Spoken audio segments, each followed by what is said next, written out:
वक्फ bill pay sir आपका क्या stand है सर? भाई वक्त पे हम लोगों ने अपना शुरू से हम लोगों ने स्पष्ट करके रखा था कि ये बिल कम से कम एक कमेटी में जाना चाहिए।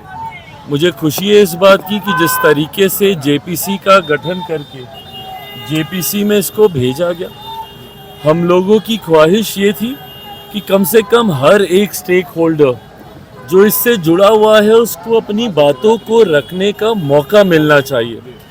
जेपीसी में हर पार्टी का प्रतिनिधित्व होता है, हर पार्टी के सांसद वहाँ पे मौजूद होते हैं। हम लोग की पार्टी के भी सांसद अरुण भारती जी उस कमेटी के सदस्य थे।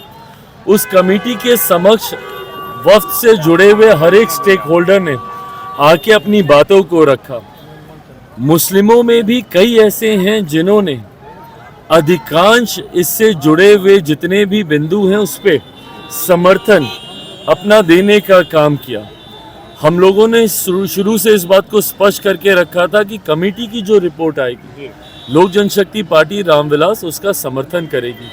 कमेटी ने अपनी रिपोर्ट को सबमिट कर दिया है। जिस दिन ये पार्लियामेंट में आएगा उस दिन भी इसके ऊपर संभवतः चर्चा होगी।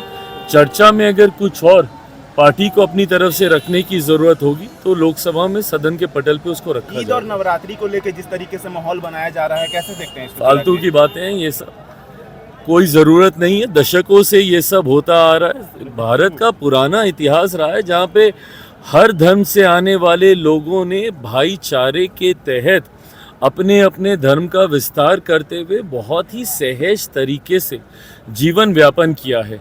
ऐसे में कौन कहाँ पे नमाज पढ़ेगा, तो नवरात्रों में दुकानें खुलेंगी बंद होंगी, ये सब फालतू की बातें हैं। कोई इस पे चर्चा की ज़रूरत नहीं है, गुंजाइश भी नहीं है। लोग अपनी राजनीतिक रोटियां सेकने की सोच की वजह से समाज में बंटवारा पैदा करने का प्रयास करते हैं, जो कि कतई उचित नहीं है। आज की तारीख में बड़े ज्वलंत विषय हैं जिसको लेकर चर्चा होनी चाहिए। दूसरों के धर्म या किसी के भी धर्म पे कम से कम राजनीतिक दलों को इसके ऊपर कोई टिप्पणी नहीं करनी चाहिए। ये व्यक्तिगत आस्था का विषय है। मैं मानता हूँ जिस दिन धार्मिक संगठन, भले वो किसी भी धर्म से जुड़े हों, जिस दिन धार्मिक संगठन राजनीति या राजनीतिक दलों का संरक्षण करना बंद कर दें और जिस दिन राजनेता और राजनीतिक दल धर्म के विषयों में हस्तक्षेप करना बंद कर देंगे तो कम से कम 90% समस्या वहीं पे हल हो जाएगी। समस्या तब उत्पन्न होती है जब राजनीतिक सोच के साथ इन विवादों को जन्म दिया जाता है। फालतू है, कोई जरूरत नहीं है इनसे।